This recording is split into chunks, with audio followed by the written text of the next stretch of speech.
Dear students, welcome to chemistry class. Students, today I will discuss some numericals related to unit number 1, that is solid state of grade 12.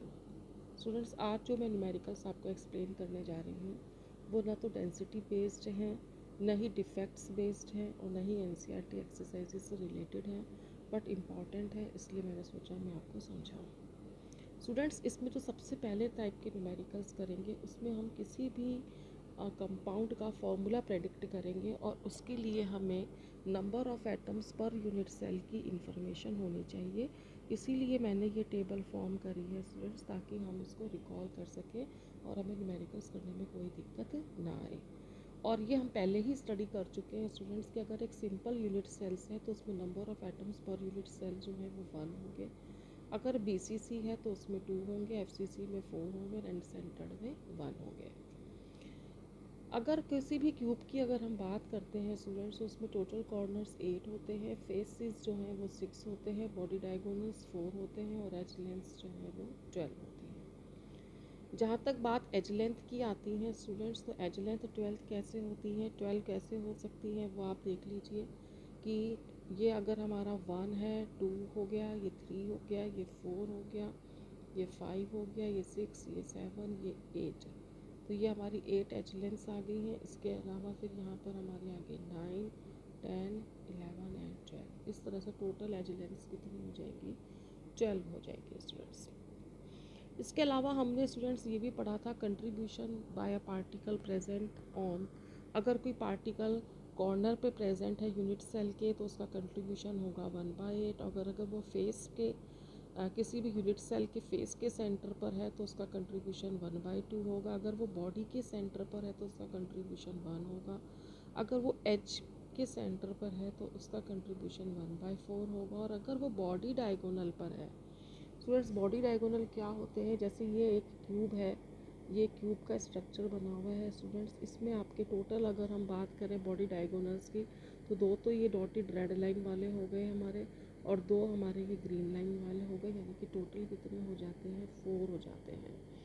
तो total body diagonals जो होंगे वो 4 होंगे। और अगर इनके पर कोई भी एटम प्रेजेंट है, या तो बॉडी डायगोनल पे प्रेजेंट है या वो अगर बॉडी के सेंटर पे प्रेजेंट है, तो ऐसी स्थिति में वहाँ पर वो किसी और यूनिट सेल से शेयर नहीं करेगा और इसीलिए बॉडी डायगोनल का और बॉडी सेंटर का दोनों का कंट्रीब्यूशन कितना आता है, 1 आता है।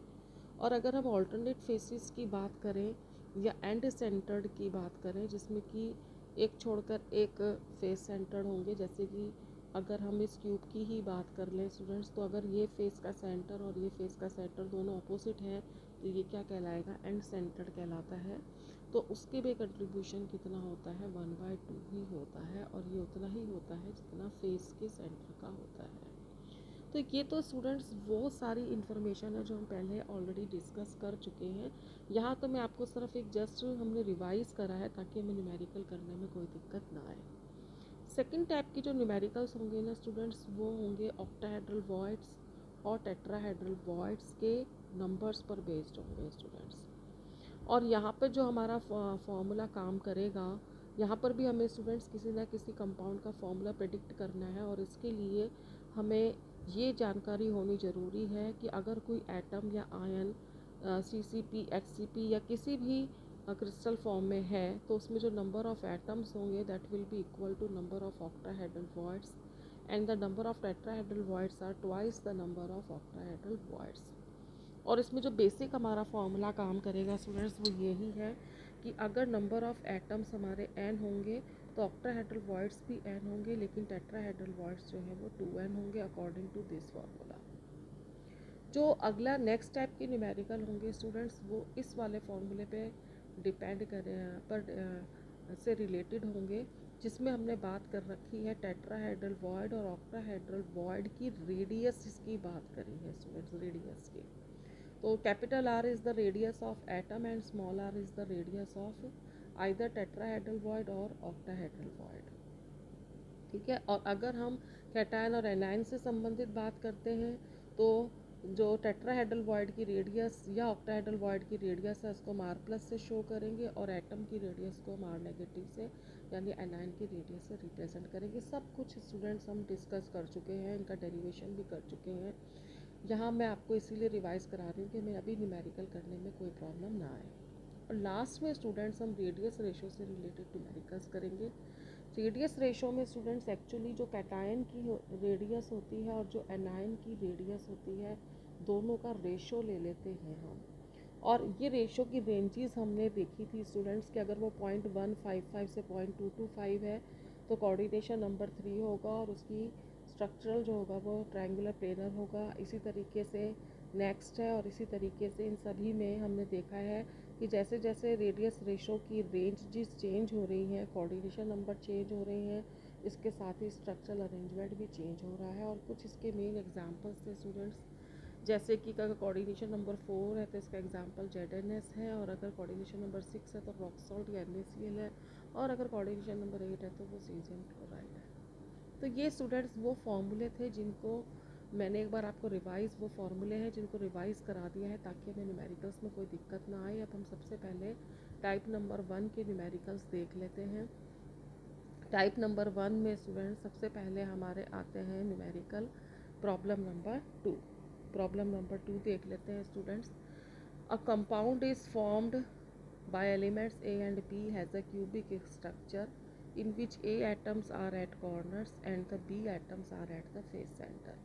तो एक क्यूबिक स्ट्रक्चर है स्टूडेंट्स, और उस क्यूबिक स्ट्रक्चर में जो A एटम है और B एटम है, A एटम जो है वो हमारे हैं कॉर्नर पर और जो B एटम है वो है फेस के सेंटर पे। तो स्टूडेंट्स अब हमें अपनी सारी इन्फॉर्मेशन लगाएंगे। हम अगर कॉर्नर पर हैं तो स्टूडेंट्स उसका कंट्रीब्यूशन कितना होगा, 1/8 होगा, ठीक है। और टोटल एटम्स कितने होते हैं कॉर्नर पर, 8 होते हैं, तो 1/8 इंटू क्या होगा 8। और बी एटम फेस के सेंटर पर है तो इसका कंट्रीब्यूशन कितना होता है 1/2, और टोटल फेसेस कितने होते हैं 6। तो इसको सॉल्व करने के बाद हमारा क्या आ जाएगा AP3। तो इस तरीके से कंपाउंड का फॉर्मूला आ गया AP3। तो अब आप देखिए इसमें कंट्रीब्यूशन भी काम आ रहा है कि कॉर्नर पर अगर एटम है तो उसका कितना कंट्रीब्यूशन होगा और कॉर्नर पर टोटल एटम्स कितने होंगे, फेस सेंटर पर है तो उसका कितना कंट्रीब्यूशन होगा और टोटल फेसेस कितने होंगे। ठीक है स्टूडेंट्स, नेक्स्ट न्यूमेरिकल देख लेते हैं। A cubic solid is made up of 2 elements X and Y। अब हमारे 2 एलिमेंट्स हैं, एक X है और एक Y है।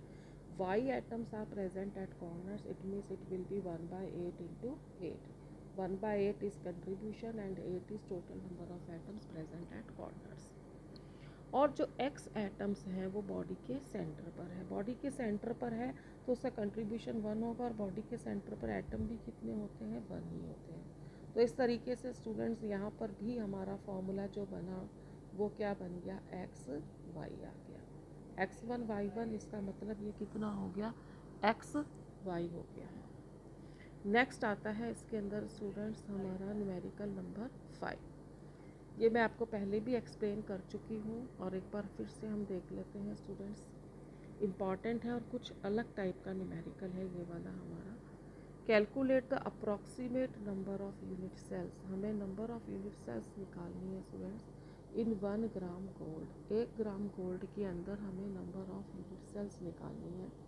Given that gold crystallizes in FCC cubic lattice. जो गोल्ड है वो किस में है FCC क्यूबिक लैटिस में, और गोल्ड का हमें एटॉमिक मास कितना दे दिया गया है 197 U। अब स्टूडेंट्स एक्चुअली इस न्यूमेरिकल स्टेटमेंट को पढ़कर हमें ये नहीं पता लगता कि हम इसमें फॉर्मूला कौन सा अप्लाई करना है, क्योंकि एक्चुअली इसमें हमसे पूछा गया approximate number of unit cells, और अब तक हमने जो इन्फॉर्मेशन देखी वो कंट्रीब्यूशन से, number of atoms per unit cell से रिलेटेड थी। तो इससे हमें नहीं समझ में आ रहा कि हमें क्या करना है। तो स्टूडेंट्स हमने क्या देखा कि इसमें हमें निकालने क्या है, नंबर निकालने हैं किसके, यूनिट सेल्स के नंबर निकालने हैं, और एक क्लू इन्होंने हमें दिया है फेस सेंटर का। तो स्टूडेंट्स हमें ये पता है कि जब FCC होते हैं तो 4 एटम्स होते हैं एक यूनिट सेल में, और हमें संख्या किसकी निकालनी है यूनिट सेल की। तो जब 4 एटम्स होते हैं तो नंबर ऑफ यूनिट सेल्स कितनी होगी 1। अगर 1 एटम होगा तो नंबर ऑफ यूनिट सेल्स कितनी होंगी 1/4। अब प्रॉब्लम क्या है स्टूडेंट्स इस न्यूमेरिकल में कि इन्होंने हमें नंबर ऑफ़ एटम्स नहीं दिए, इन्होंने हमें क्या दे रखा है, मास दे रखा है। तो स्टूडेंट्स हमें यहाँ पर मास को किस में बदलना पड़ेगा, नंबर में बदलना पड़ेगा, ठीक है। और मास को नंबर में कन्वर्ट करने के लिए हमें कौन सा क्या अप्लाई करना पड़ेगा, मोल कंसेप्ट, जो हमने 11th क्लास में पढ़ा था। तो ये फॉर्मूला बनता है हमारा students, small m by capital M is equal to n by n0। Small m is the given mass that is 1 gram, capital M is the molar atomic mass of gold is given 197। Number of atoms हमें calculate करने हैं and n0 is the Avogadro number. ये सभी values put करने के बाद students हमें मिल गया n, यानी इतने एटम्स हैं तो कितनी यूनिट सेल्स होंगी। तो 4 एटम्स में हमें पता लग गया, 1 एटम में पता लग गया, तो इतने एटम्स में कितनी होगी, तो इसको हम इससे मल्टीप्लाई कर देंगे। और इस तरह से स्टूडेंट्स 7.64 इंटू 10⁻20 यूनिट सेल्स मिल जाएंगी। हमसे इस क्वेश्चन में पूछा गया था, यूनिट सेल्स पूछा गया था। तो टोटली इनडायरेक्ट क्वेश्चन था स्टूडेंट्स, आपको अच्छी तरह समझ में आ गया होगा। बिल्कुल इसी तरह का एक न्यूमेरिकल है हमारा प्रॉब्लम का प्रैक्टिस का क्वेश्चन नंबर 5। देखिए स्टूडेंट्स, क्वेश्चन नंबर 5 को आप पढ़ेंगे स्टेटमेंट, तो हमें बिल्कुल वो अभी जो मैंने आपको क्वेश्चन एक्सप्लेन किया है प्रॉब्लम 5 बिल्कुल वैसा ही लगेगा। देखो students, sodium crystallizes in BCC unit cell. अभी हमने यहाँ पे बात करी थी गोल्ड क्रिस्टलाइजेज इन FCC, यहाँ पर हम बात कर रहे हैं sodium crystallizes in BCC। Calculate the approximate number of unit cells, हमें क्या निकालनी है, यूनिट सेल्स के नंबर निकालने हैं। और यहाँ पर भी हमें क्या करना था, नंबर ऑफ यूनिट सेल्स निकालनी थी। यहाँ हमें 1 ग्राम गोल्ड की निकालनी थी, यहाँ पर हमें जो है 9.2 ग्राम सोडियम की निकालनी है। वहाँ गोल्ड का एटॉमिक मास 197 U था, यहाँ पर एटॉमिक मास सोडियम का कितना दिया हुआ है, 23 दिया हुआ है। तो स्टूडेंट्स हमने BCC है, तो BCC के अंदर जो है number of atoms per unit cell कितने होते हैं, 2, यानी कि अगर 2 एटम्स हुए तो यूनिट सेल कितनी हुई, यूनिट सेल कितनी हो गई हमारी, 1 हो गई। अगर 1 एटम होता तो यूनिट सेल्स कितनी हो जाती, 1/2। और अगर इस अगेन मास को में किस में कन्वर्ट करना पड़ेगा, नंबर में, यानी 9.2 upon 23 into n upon 6.02 into 10⁻23। तो हमारा n इज इक्वल टू जो है वो क्या आ जाएगा स्टूडेंट्स, 9.2 इंटू 6.02 इंटू 10⁻23 अपॉन 23 में कितने होंगे। तो देखो हमने इसको मल्टीप्लाई कर दिया है इससे 1/2 से, और इस तरह से हमारी निकल गई है नंबर ऑफ यूनिट सेल्स। तो ये क्वेश्चन स्टूडेंट्स बिल्कुल गोल्ड वाले क्वेश्चन की तरह ही था। डिफरेंस ये था कि वो BCC था और ये FCC था। वहाँ 1 ग्राम में पूछा हुआ था, यहाँ 9.2 ग्राम में पूछा गया है।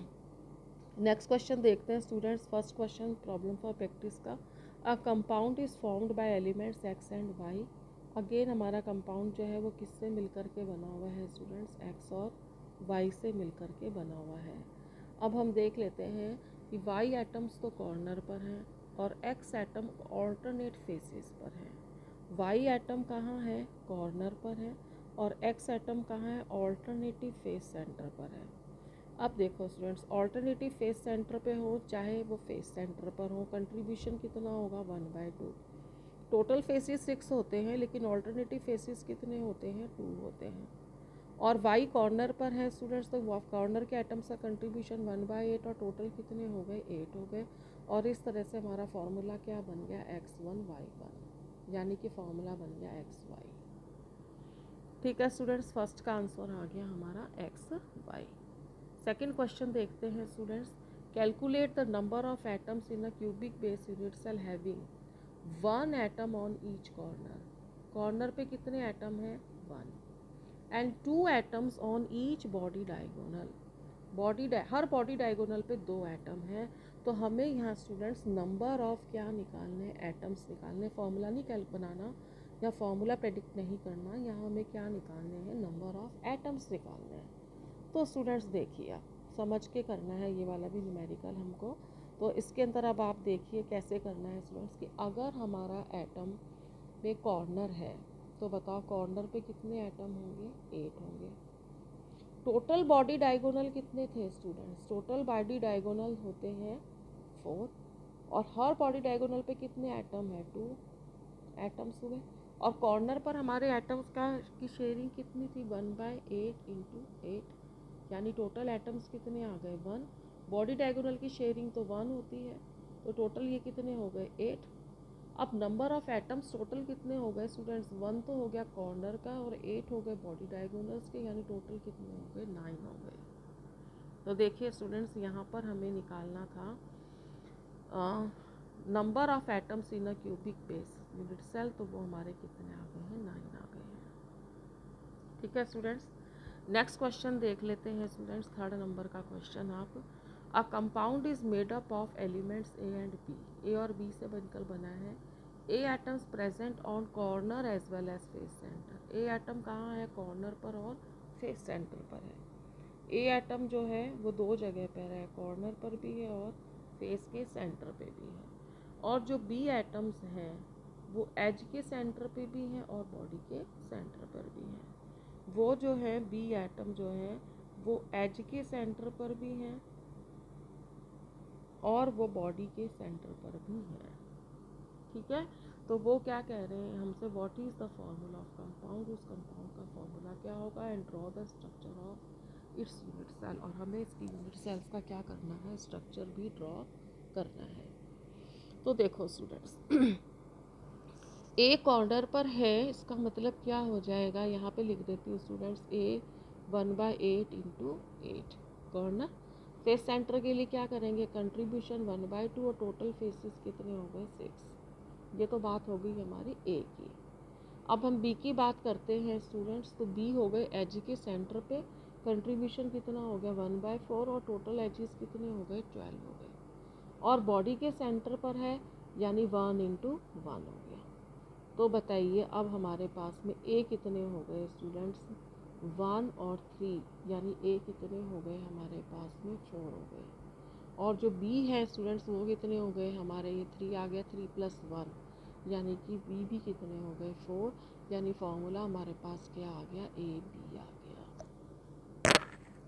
ठीक है स्टूडेंट्स, तो आप यहाँ पर देखिए फॉर्मूला हमारा क्या आ गया है? ए बी आ गया। अब देखो स्टूडेंट्स, ये कह रहे हैं कि इसका स्ट्रक्चर ड्रॉ करो।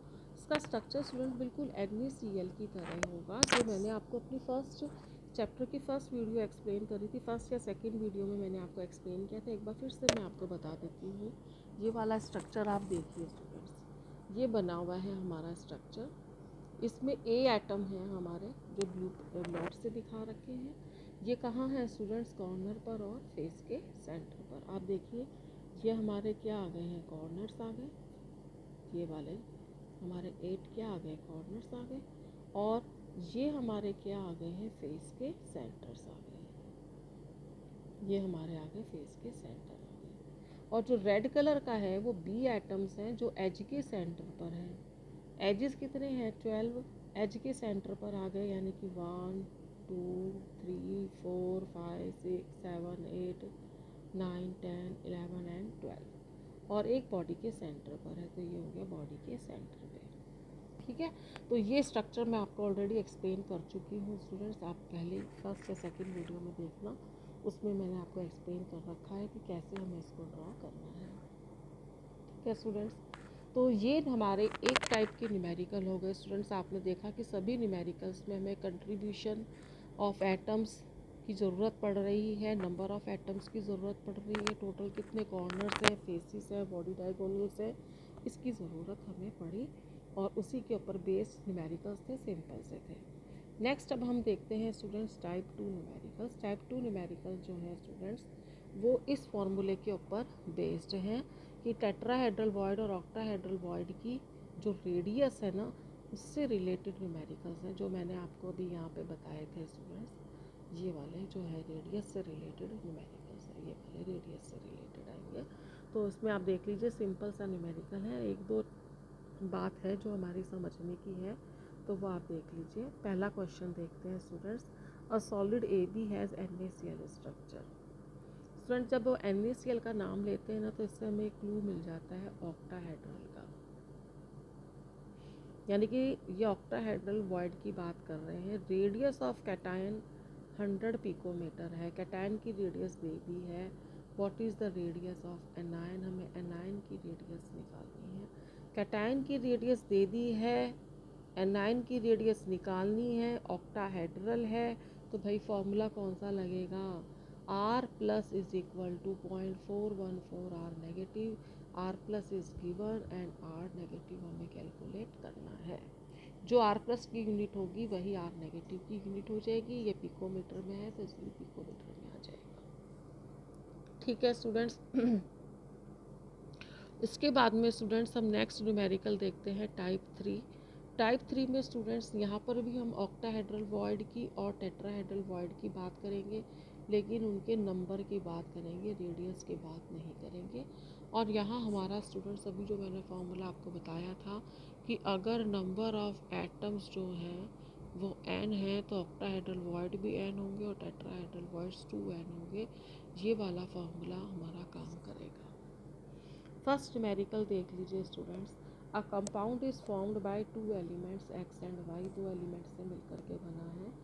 y atoms makes CCP। अब देखो स्टूडेंट्स यही बात समझने की है कि y CCP बना रहा है, एटम्स ऑफ y जो है वो CCP बना रहा है, यानी ये नंबर ऑफ एटम्स को डिनोट कर रहा है।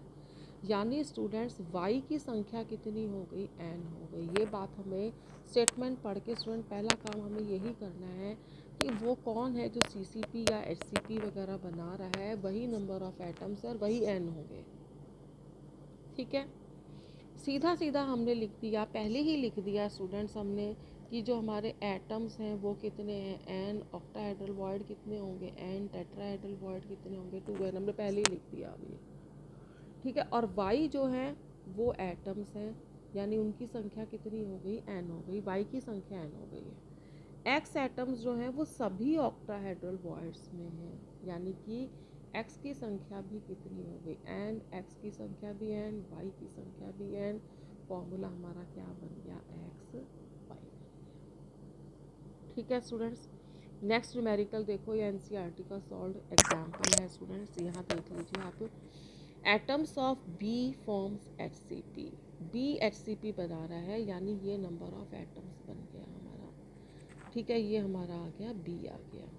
ठीक, अब इसके बाद में कह रहे हैं दोज ऑफ एलिमेंट्स ऑक्यूपाई, ए कहाँ पर है, 2/3 of tetrahedral voids. Tetrahedral voids कितने थे, 2n, वो 2n नहीं है, वो 2/3 है, यानी हम इसको किससे मल्टीप्लाई कर देंगे, 2/3 से मल्टीप्लाई कर देंगे। देखो स्टूडेंट्स, बी की संख्या कितनी हो गई n, तो ऑक्टाहेड्रल वॉइड कितने होंगे n, तो टेट्राहेड्रल वॉइड कितने होंगे 2n होंगे, तो बी की संख्या तो कितनी आ गई n, ए की संख्या 2n का 2/3 है, यानी 2n इंटू क्या करेंगे हम, 2/3 करेंगे। ये बात समझनी थी स्टूडेंट्स हमको यहाँ पे कि 2n तो आना ही था। अब ये कह रहे हैं 2/3 में है, तो हमने इसको किससे मल्टीप्लाई कर दिया है, 2/3 से मल्टीप्लाई कर दिया, तो ये आया हमारा A4/3B, यानी कि A4B3। ये फॉर्मूला आ गया स्टूडेंट्स। ठीक है, नेक्स्ट न्यूमेरिकल देख लीजिए students. In a crystalline solid B are arrange in cubic close packing. B कहाँ है, क्यूबिक क्लोज पैकिंग में है, यानी बी की संख्या कितनी हो गई, n हो गई। कैटायंस ए आर, ध्यान से समझना students, A R equally distributed between octahedral and tetrahedral voids. हिसाब से अगर हमारे एटम्स की संख्या n है तो ऑक्टाहेड्रल वॉइड की संख्या n हो गई, तो टेट्राहेड्रल वॉइड की संख्या कितनी हो गई, 2n, टेट्राहेड्रल वॉइड 2n है। लेकिन जो हमारे ए एटम्स हैं वो जितने ऑक्टाहेड्रल वॉइड है उतने ही टेट्राहेड्रल वॉइड्स में, तो स्टूडेंट्स ऑक्टाहेड्रल वॉइड तो n 2n हो नहीं सकते। ऑक्टाहेड्रल वॉइड मैक्सिमम कितने हो सकते हैं, n, और उतने ही टेट्राहेड्रल वॉइड में हैं, यानी कि ए जो है octahedral void plus tetrahedral void में इक्वल है, यानी n प्लस n है, यानी 2n है। तो देखो ए की संख्या कितनी आ गई, 2n, और बी की संख्या कितनी आ गई, n आ गई। तो फॉर्मूला हमारा क्या बन गया स्टूडेंट्स, A2B आ गया। क्वेश्चन नंबर 4 जो है स्टूडेंट्स काफ़ी अच्छा लेवल का क्वेश्चन है, ध्यान से समझना आप इस क्वेश्चन को। एक मिनरल है स्पिनल, और उसका फॉर्मूला दे दिया। देखो स्टूडेंट्स, एक डिफरेंस है अभी हमने जो ऊपर न्यूमेरिकल करे और इसमें, यहाँ हमें फॉर्मूला निकालना था, यहाँ फॉर्मूला दे दिया है। ठीक है, ऑक्साइड यानी ओ कहाँ है पर है, क्यूबिक क्लोज पैकिंग में है, यानी यहाँ आपके नंबर ऑफ एटम्स कौन हो गए, ऑक्साइड हो गए स्टूडेंट्स, और उनकी संख्या फॉर्मूले में दे रखी है 4। तो ऑक्टाहेड्रल वॉइड कितने होंगे, 4। तो टेट्राहेड्रल वॉइड कितने होंगे, 8। ये सब हिसाब किताब हमने पहले ही लगा लिया। ठीक है, क्वेश्चन क्या है अब ये देखिए, वो कह रहे हैं कि Mg+2 आयन तो है टेट्राहेड्रल वॉइड में, तो टेट्राहेड्रल वॉइड में कौन आ गए, हमारे Mg+2 आ गए। Al+3 ions occupied in octahedral void, और Al+3 कहाँ है, ऑक्टाहेड्रल वॉइड के अंदर है। ठीक है, अब क्वेश्चन क्या है, फॉर्मूला तो हमें पहले से ही पता है, क्वेश्चन में फॉर्मूला तो पूछा ही नहीं, उन्होंने हमसे पूछा क्या है, what percentage of tetrahedral void is occupied by Mg+2 ions. Total tetrahedral void में से Mg+2 ने कितना परसेंट ऑक्यूपाई किया है। तो भाई टोटल टेट्राहेड्रल वॉइड कितने थे, 8, और फॉर्मूले में Mg कितने हैं, 1। तो इसका मतलब क्या हो गया, 1/8। फ्रैक्शन क्या आया, टोटल टेट्राहेड्रल वॉइड कितने हैं, 8, लेकिन उसमें से एक में ही Mg है, और परसेंटेज निकालनी तो इसको हम 100 से मल्टीप्लाई कर देंगे, तो ये आ गया 12.5%। अगला क्वेश्चन में क्या पूछा है इन्होंने, what percentage of octahedral void is occupied by Al+3। Total octahedral void कितने आ रहे हैं, 4, और फॉर्मूले में Al कितने हैं, 2, यानी फ्रैक्शन कितना हो गया, 2/4, और परसेंटेज निकाला तो 100 से मल्टीप्लाई कर दिया, 50% आ गया। तो स्टूडेंट्स फोर्थ क्वेश्चन बिल्कुल डिफरेंट काइंड का क्वेश्चन था, क्योंकि यहाँ पे फॉर्मूला हमें ऑलरेडी दिया हुआ है, और टेट्राहेड्रल और ऑक्टाहेड्रल वॉइड में जो कैटायंस हैं उनका परसेंटेज पूछा गया है कि उन्होंने कितनी टेट्राहेड्रल और ऑक्टाहेड्रल वॉइड्स के कितने परसेंटेज को कवर करा है। यहाँ पे देखते हैं स्टूडेंट, प्रॉब्लम फॉर प्रैक्टिस का first question, corundum oxide ions are arrange in HCl। Oxide ion आपके बन जाएंगे, ऑक्साइड आयन यानी कि O-2 आयंस आपके नंबर ऑफ एटम्स बन गए, और माना कि इनकी संख्या कितनी हो गई, N। Aluminium ions occupy 2/3 of octahedral voids. देखो स्टूडेंट्स, ऑक्टाहेड्रल वॉइड की संख्या कितनी होगी, N होगी। अब वो कह रहे हैं कि एल्यूमिनियम आयंस N में नहीं है, 2/3 में है, तो हमने इसको मल्टीप्लाई कर दिया 2/3 से। ये बात हो रही है Al+3 की। देखो फॉर्मूला लिखा हमने AlO, O की संख्या कितनी हो गई, N, और Al की संख्या कितनी हो गई,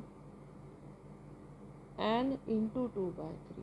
तो N से N तो कैंसिल हो गया, तो फॉर्मूला हमारे पास क्या आ गया, Al2O।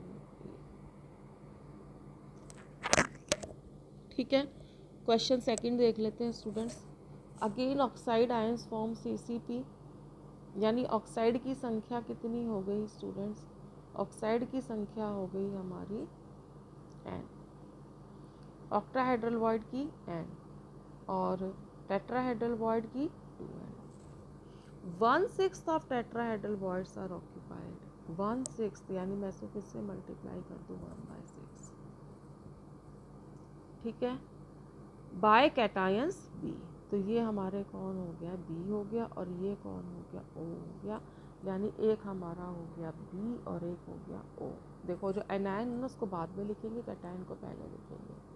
इसकी संख्या हो गई N, और इसकी संख्या कितनी हो गई स्टूडेंट्स, 2/6 N हो गई, तो 1/3 N हो गई, यानी कि ये हो गई हमारी 1/3 N, और ये हो गई, यानी कि हमारा फॉर्मूला क्या बन जाएगा स्टूडेंट, इसके अंदर BO3। ए भी है क्या कहीं पे, यहाँ पे देखिए स्टूडेंट्स, क्वेश्चन नंबर 2 के अंदर ए जो है वो 1/3 ऑक्टाहेड्रल वॉइड में है स्टूडेंट्स, 1/3 ऑक्टाहेड्रल वॉइड में है, यानी ए जो आ गया वो हमारा आ गया, यहाँ ए भी आएगा स्टूडेंट्स, और वो हमारा आ जाएगा 1/3 N आ जाएगा। तो N N N कैट गए हमारे, तो ये हमारा क्या आ गया स्टूडेंट्स, ये हमारा आया A 1/3, B 1/3, O। ठीक है, तो ऐसी स्थिति में जब हमें क्रॉस मल्टीप्लाई करेंगे तो फॉर्मूला क्या आ जाएगा, AbO3 आ जाएगा। ठीक है, या आप इस सबको किससे मल्टीप्लाई कर दो, 3 से मल्टीप्लाई कर दो, इसको भी 3 से, इसको भी 3 से और इसको भी 3 से, तो ये आपका फॉर्मूला आ गया AbO3। ठीक है स्टूडेंट्स, इसी तरीके से हम क्वेश्चन नंबर 3 भी कर सकते हैं, इसमें कोई ख़ास बात नहीं है। क्वेश्चन नंबर 4 जो है ना स्टूडेंट्स, वो बिल्कुल इसकी तरह है जो अभी हमने प्रॉब्लम नंबर 4 करी थी। देख लीजिए, क्रोमियम क्लोराइड CrCl3 फॉर्मूला दे दिया है। Chloride ion cubic close packing में है, यानी कि क्लोराइड आयन की संख्या कितनी हो गई स्टूडेंट्स, 3 हो गई। क्लोराइड आयन की संख्या हमारे पास कितनी आ गई स्टूडेंट्स, 3 आ गई। ऑक्टाहेड्रल वॉइड भी 3 होंगे, टेट्राहेड्रल वॉइड कितने हो जाएंगे, 6 हो जाएंगे। अब हमारे जो क्रोमियम आयंस हैं वो कहाँ है, ऑक्टाहेड्रल होल्स में है, और क्रोमियम की संख्या कितनी है, 1 है। तो क्रोमियम की संख्या हमारी कितनी आ गई स्टूडेंट्स, 1 आ गई है। क्रोमियम की संख्या हमारी आ गई 1। तो यहाँ है हमारा क्रोमियम। ठीक है, क्वेश्चन क्या पूछा गया है इसके अंदर, what fraction of octahedral void is occupied. Total octahedral void कितने हैं हमारे स्टूडेंट्स, 3, और उसमें से क्रोमियम CrCl3 में कितने क्रोमियम है, 1 है। तो बताओ फ्रैक्शन कितना आ जाएगा, क्रोमियम 1 है और टोटल ऑक्टाहेड्रल वॉइड 3 है, यानी 1/3 हो गया। ठीक है, अगर परसेंटेज पूछते तो इसको 100 से मल्टीप्लाई कर देते। अगले पार्ट में इन्होंने हमसे क्या पूछा है students, what fraction of total number of holes occupied. Total number का मतलब octahedral void plus tetrahedral void. तो आप देखिए यहाँ पे octahedral void plus tetrahedral void मिलकर के कितने हो गए स्टूडेंट्स हमारे, ऑक्टाहेड्रल वॉइड आ गए 3 और टेट्राहेड्रल वॉइड कितने आ गए, इसके डबल 6, टोटल वॉइड्स कितने हो गए, 9 हो गए। टेट्राहेड्रल वॉइड में तो क्रोमियम है ही नहीं और ऑक्टाहेड्रल वॉइड में भी 1 ही है, तो बताओ कितना फ्रैक्शन हो गया इसका, 1/9 हो गया। ठीक है स्टूडेंट्स, ये हमारे हो गए टाइप 3 के न्यूमेरिकल्स। अब हम आते हैं टाइप 4 के अंदर। टाइप 4 के अंदर हमारे स्टूडेंट्स जो न्यूमेरिकल चलेंगे वो हम ऑलरेडी कर चुके हैं, रेडियस से रिलेटेड। लास्ट में आते हैं हमारे रेडियस रेशो रूल से रिलेटेड न्यूमेरिकल टाइप 5। इसमें स्टूडेंट्स ये टेबल हमें लर्न करनी पड़ेगी और ये मैं आपको ऑलरेडी प्रीवियस वीडियोस में एक्सप्लेन कर चुकी हूँ। अब तो हम डायरेक्ट न्यूमेरिकल्स करेंगे। फर्स्ट न्यूमेरिकल बहुत ही सिंपल है स्टूडेंट, और ये मैं ऑलरेडी प्रीवियस वीडियो में भी एक्सप्लेन कर चुकी हूँ, फिर भी देख लीजिए स्टूडेंट्स। 2 आयन है, एक A+ है और एक B नेगेटिव है, यानी ये कैटायन है और ये एनायन है। ये कैटायन की रेडियस है, ये 200 एनायन की रेडियस है। ठीक है, हमें क्या प्रेडिक्ट करना है, कोऑर्डिनेशन नंबर प्रेडिक्ट करना है। देखो कोऑर्डिनेशन नंबर का रिलेशन किससे है, रेडियस रेशो से। हमने कैटायन और एनायन की रेडियस की रेशो निकाली जो आई हमारी 0.44। हमने टेबल में देखा 0.44 किस रेंज में आ रहा है, इस रेंज में आ रहा है, यानी कोऑर्डिनेशन नंबर कितना हो जाएगा, 6 हो जाएगा। ठीक है, अगला न्यूमेरिकल देखिए स्टूडेंट्स, ये भी मैं आपको प्रीवियस वीडियो में एक्सप्लेन कर चुकी हूँ, फिर एक्सप्लेन कर देती हूँ। थोड़ा ये वाला इंपॉर्टेंट और थोड़ा सा डिफ़िकल्ट है। Br negative form CCP structure बना रहा है, Br नेगेटिव, और Br नेगेटिव की रेडियस दे दी, यानी एनायन की रेडियस दे दी हुई है। Calculate the radius of cation, cation की रेडियस निकालनी है। टेट्राहेड्रल होल की बात हो रही है, तो स्टूडेंट्स यहाँ तो टेट्राहेड्रल होल की बात हो रही है, तो हमने टेट्राहेड्रल वॉइड का फॉर्मूला लगा दिया ये वाला। इस फॉर्मूले के अंदर स्टूडेंट्स हमें R नेगेटिव दे दिया और हमें R पॉजिटिव निकालना है, तो हमने ये R पॉजिटिव निकाल दिया।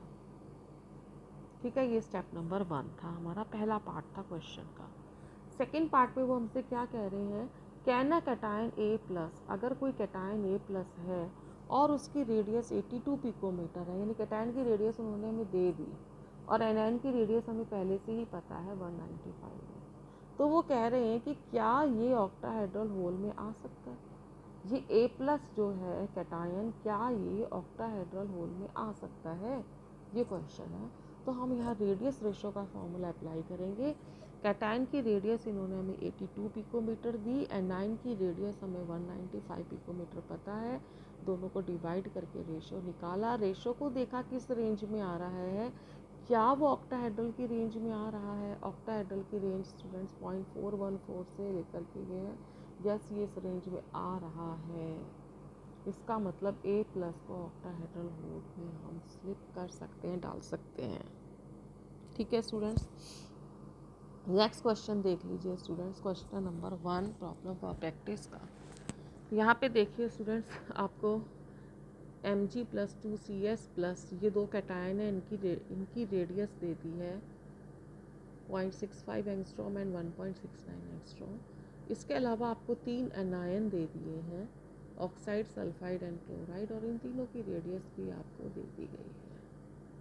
ठीक है, तो आपके पास में 2 तो क्या हो गए कैटायंस, और 3 क्या हो गए आपके पास में एनायंस, इनकी रेडियस दे दी गई है। क्या चाहते हैं, ये कोऑर्डिनेशन नंबर निकालना है, यानी मैं रेडियस रेशो के पास जाना पड़ेगा। फॉर्मूले कंपाउंड दिए इन्होंने Mgs। अब देखो स्टूडेंट्स, अगर Mgs दे रहे हैं तो बताओ मैं किस कैटायन की बात करूँगी, Mg+2 की, और किस एनायन की बात करूँगी, S-2। यानी Mg+2 की रेडियस कितनी है 0.65 डिवाइडेड बाय सल्फ़र की, तो सल्फ़र की कितनी दे रखी है इन्होंने नंबर पे, ये वाली 1.84 से इसको हम डिवाइड कर देंगे। डिवाइड करके हम देख लेंगे वो किस रेंज में आ रहा है, और उसी हिसाब से हम उसका कोऑर्डिनेशन नंबर निकाल लेंगे। ठीक है, ऐसे ही जाकर हमसे MgO का पूछा है तो हम किसका देखेंगे स्टूडेंट्स, Mg+2 और O-2 की रेडियस का रेशो निकाल लेंगे। अगर वो CaCl की बात कर रहे हैं तो Cesium+1 और उसके बाद में क्लोराइड -1 की रेडियस का क्या निकाल लेंगे, रेशो निकाल लेंगे, और फिर देख लेंगे वो किस रेंज में आ रही है। ठीक है, यहाँ मेन बात ये समझने की थी कि ये जो 3 फार्मूले हमें दे रखे हैं, 3 कंपाउंड दे रखे हैं, MgS, MgO और CaCl, तो इसके लिए हम क्या करेंगे भाई, इनके कैटायन और इन्हीं के एनायंस का रेशो निकाल लेंगे रेडियस का, और फिर उसकी रेंज देख लेंगे, वो जिस भी रेंज से बिलोंग करेंगे वही उसका कोऑर्डिनेशन नंबर आ जाएगा अकॉर्डिंग टू दिस टेबल। इस टेबल के अकॉर्डिंग आ जाएगा स्टूडेंट्स। ठीक है, नेक्स्ट न्यूमेरिकल देख लेते हैं, question number 5 students. If a close packed cation in a AB solid has NaCl, NaCl से हमें क्लू मिल गया स्टूडेंट्स ऑक्टाहेड्रल का। रेडियस आपको 75 पिकोमीटर दे दी गई है। Structure close packing cation, cation की आपको रेडियस दे दी है। What would be the maximum and minimum size of anions belonging to this void, maximum और मिनिमम निकालने हैं स्टूडेंट्स। तो ऑक्टाहेड्रल वॉइड के लिए रेडियस रेशो अगर हमने देखा तो ऑक्टाहेड्रल के लिए तो रेंज हमारी आ रही 0.414 से 0.732 आ रही है। ठीक है स्टूडेंट्स, कैसे करना है ये न्यूमेरिकल हमको वो देख लीजिए आप। हमने इन्होंने कहा कि NaCl स्ट्रक्चर है, तो हमने ऑक्टाहेड्रल के लिए क्या देख ली, रेडियस रेशो की रेंज ये देख ली स्टूडेंट्स। अब हमें कैटायन की रेडियस दे दी, एनायन की निकालनी है। अब एनायन की हमें 2 रेडियस निकालनी है स्टूडेंट्स, एक हमें कैसे निकालनी है मैक्सिमम, और एक कैसे निकालनी है मिनिमम, तो ये दोनों रेंज ले लेंगे हम। अब एक बार तो हमने R नेगेटिव निकाला तो R पॉजिटिव डिवाइडेड बाय 0.732 कर दिया, और एक बार हमने R negative is equal to जो है वो हमने निकाल के क्या कर दिया, R पॉजिटिव अपॉन 0.414 कर दिया। अब आप देखो स्टूडेंट्स, बड़े फिगर से डिवाइड करेंगे ना छोटे फिगर से डिवाइड करें, छोटे फिगर से डिवाइड करेंगे तो लार्ज वैल्यू मिलेगी, बड़े फिगर से डिवाइड करेंगे तो स्मॉल वैल्यू मिलेगी। यानी ये R नेगेटिव की मिनिमम वैल्यू हो गई, और ये R नेगेटिव की क्या निकल गई, मैक्सिमम वैल्यू। थोड़ा सा क्वेश्चन हटके था स्टूडेंट्स, समझने वाला है, तो आई होप आपको समझ में आ गया होगा। क्वेश्चन नंबर 6 में स्टूडेंट्स बिल्कुल ये आपका क्वेश्चन नंबर जो मैंने आपको यहाँ कराया है 2 उसी की तरह है, बस यहाँ टेट्राहेड्रल होल की बात हुई है, वहाँ पर अब जो हम देखेंगे वहाँ ऑक्टाहेड्रल होल की बात हुई है। NaCl टाइप का मतलब ही स्टूडेंट्स क्या आ गया, ऑक्टाहेड्रल आ गया। एनायन की रेडियस आपको दे दी गई है। What should be the ideal radius of cation, आपको किसकी रेडियस निकालनी है, कैटायन की रेडियस निकालनी है। ऑक्टाहेड्रल के लिए कैटायन की रेडियस आपको निकालनी है। तो ये आपने रेडियस देखी, ये रेंज किस में आ गई 0.45, सॉरी क्वेश्चन नंबर कौन सा देख रहे थे हम, 6 देख रहे थे ना स्टूडेंट्स। तो क्वेश्चन नंबर 6 के अंदर स्टूडेंट्स हमने निकाल लिया, कौन सा फॉर्मूला अप्लाई करेंगे स्टूडेंट्स, हम R plus is equal to point, sorry R plus is equal to 0.414 R negative. पहले तो हमने ये फॉर्मूला अप्लाई करा स्टूडेंट्स, क्योंकि ऑक्टाहेड्रल की बात चल रही है पहले पार्ट में। सेकेंड पार्ट में वो कह रहे हैं कि अगर कैटायन C प्लस है तो उसकी रेडियस 180 पिकोमीटर है, तो क्या वो टेट्राहेड्रल साइड पर आ सकता है? तो हमने कैटायन और एनायन का क्या निकाल लिया, रेशो निकाल लिया, वो आया 0.72। और ये किस रेंज में आ रहा है? टेट्राहेड्रल वाली रेंज में तो आ नहीं रहा। टेट्राहेड्रल की रेंज क्या है ये, और अभी जो हमने निकाला वो इस रेंज में आ रहा है, यानी कि वो उसमें स्लिप नहीं कर सकता। अब स्टूडेंट्स आई साथ समझ में? लास्ट में हमने ये वाला न्यूमेरिकल समझा स्टूडेंट्स। बिल्कुल क्वेश्चन नंबर जो है आपका 6 जो था, वो बिल्कुल क्वेश्चन नंबर जो अभी हमने सॉल्व किया था 2 बिल्कुल उसी की तरह था। ठीक है, आप एक दो बार स्टूडेंट स्टेटमेंट को पढ़ के समझोगे, वीडियो को बार बार देखोगे तो आपको कोई दिक्कत नहीं आएगी। ठीक है स्टूडेंट्स, ये कुछ न्यूमेरिकल्स थे स्टूडेंट्स जो इम्पॉर्टेंट थे, करवाने ज़रूरी थे, इसीलिए मैंने आपको ये आज इस वीडियो में ये एक्सप्लेन करे हैं। आई होप आपको ये अच्छी तरह समझ में आ गए होंगे। Stay home, stay safe and do study.